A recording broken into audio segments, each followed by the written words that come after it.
folks. Welcome to Life in a Bottle, Season 2, Episode 39.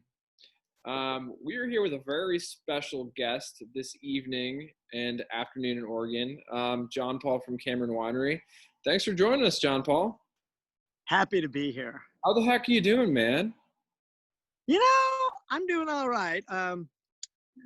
I absolutely have nothing I can complain about because I've been having to be sequestered out here at the vineyard, and the vineyard's a pretty amazing place to be. The only downside is that I just kind of work all the time now because I'm out here, and I miss being able to watch Portland soccer and all of that. But it's it's fine. We're getting through it, and you bottled today, right? I'm what? You bottled some wine today, didn't you? Yes, I did.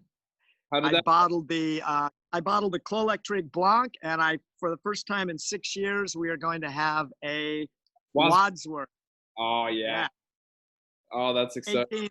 18 is a really spectacular vintage, and so we have some really cool wines out of it. And the Wadsworth, we did one in 2006 and one in 2012, and it's named after my wife because it only happens if we get an absolutely spectacular barrel off of Clos Blanc. So we did spectacular, and then she actually ran the corker today, which was pretty fun. Yeah. And so I had Wadsworth bottling the Wadsworth, so that was pretty good. Portone Charlie clones. All right? Yeah, next door, right. So what are we tasting today, John? Okay. 2018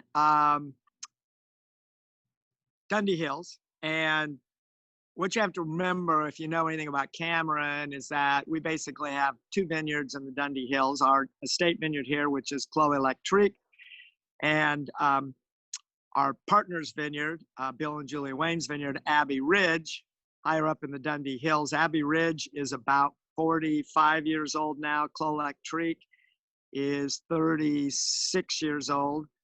And the wine off of those vineyards that doesn't go into Clos Electrique or Abbey Ridge basically goes into this. So normally this is a pretty amazing bottle of wine because it comes off of pretty pedigree vineyards. Now, that being said, so as I was just telling you a minute ago, we planted some new vines, and some of the vines are younger, but anything that goes in here is a minimum of 20-year-old vines and older, and including some of the 40-year-old vines.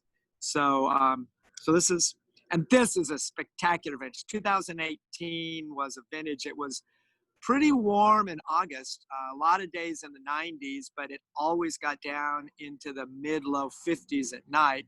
And what that means is that the grapes retain acidity. So when we got to September and started talking about picking, there was just sky-high acidity in the fruit. So I was able to just really leave it out there and really ripen because the acidity was not going to go away because we were still having cool nights. And the alcohol is the only downside in a way of this vintage because I had all this acidity and let it hang out there, so the sugar got a little bit higher. So all the alcohols tend to be somewhere in the 13s as opposed to the 12s. So high, John. But they don't drink hot. This doesn't hot either. It's absolutely killer. Should we pour some here? You've already poured. Way ahead of you. Right? You're going. All right. Way ahead of you. So this is probably about 70-30 Abbey Ridge, Clos Electrique. So 30% Clos Electrique, 70% Abbey Ridge. Abbey Ridge will give the higher tone aromatics. Clos Electrique will give more of the kind of the low tone earthy elements to it. So let's see how. I know people will ask me, we have customers that religiously follow both Dundee Hills and the Reserve every year. So could you just say a few words on Dundee versus Reserve? Versus the Reserve Dundee. Okay, so this blend gets picked out in usually late April, 1st of May. So that's when this late April, I think, is when we picked this blend and put it in the bottle. So it would have been in barrel at that point for like, what's that, 18, 19 months.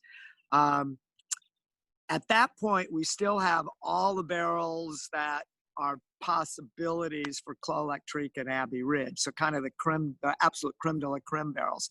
When we come down to bottling those, which will happen within the next 2-3 weeks here, we then do another selection and we pick the creme de la creme from those barrels for Abbey Ridge and for Clos Lectrique, and whatever is left over from that becomes the reserve Dundee Hills. So it's a little higher pick on the barrels and a little bit more time in the barrels, but it's literally off the same two vineyards, Clos Lectrique and Abbey Ridge. It's just a little bit higher brow vineyard selection for the reserve.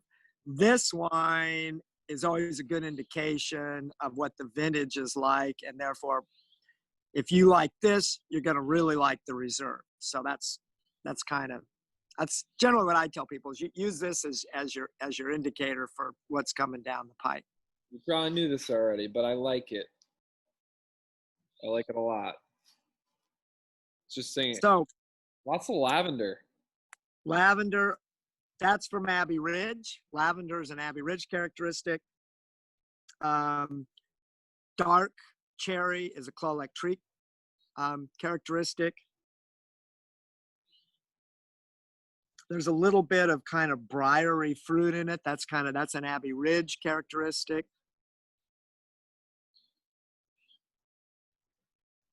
It's just gorgeous. How there's a little hint of what we call maple sugar, which is a kind of a Dundee Hills characteristic. You find it a lot in Dundee Hills Pinot Noirs, and that's coming through a bit in this as well. Gotcha. This is good. It's got spice in it. That's Abbey Ridge. Yep. And maybe a little bit of kind of salumi, finocchiano or something like that, some kind of a cured meat. That's Clos Lectrique. So, you get all these different things in it from the two vineyards. That's awesome.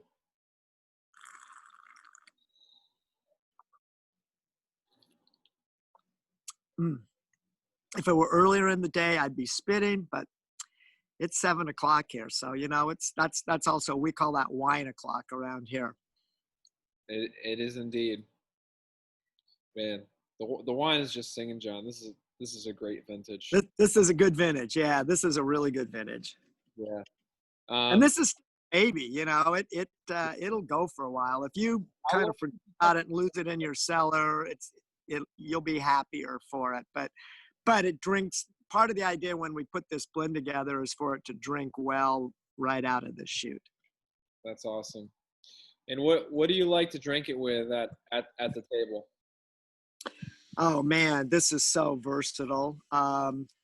We've been having on Monday nights, we've been having pizza night here. And the other night, I think I opened this up with, they had a pizza, they did potatoes, they did roast, they fried some potatoes, put that on the pizza with guanciale and a bunch of olive oil and some mozzarella cheese, and this was fabulous with it. So I can recommend it with that. It'll go with white meat. It'll go with pastas, almost any kind of pasta you want to make. It brings something to the table to go with the food. Rather than just complementing it, it also kind of adds to it, I think. Wow.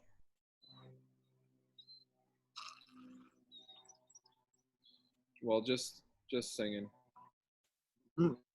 And yeah, nice mouth feel to it.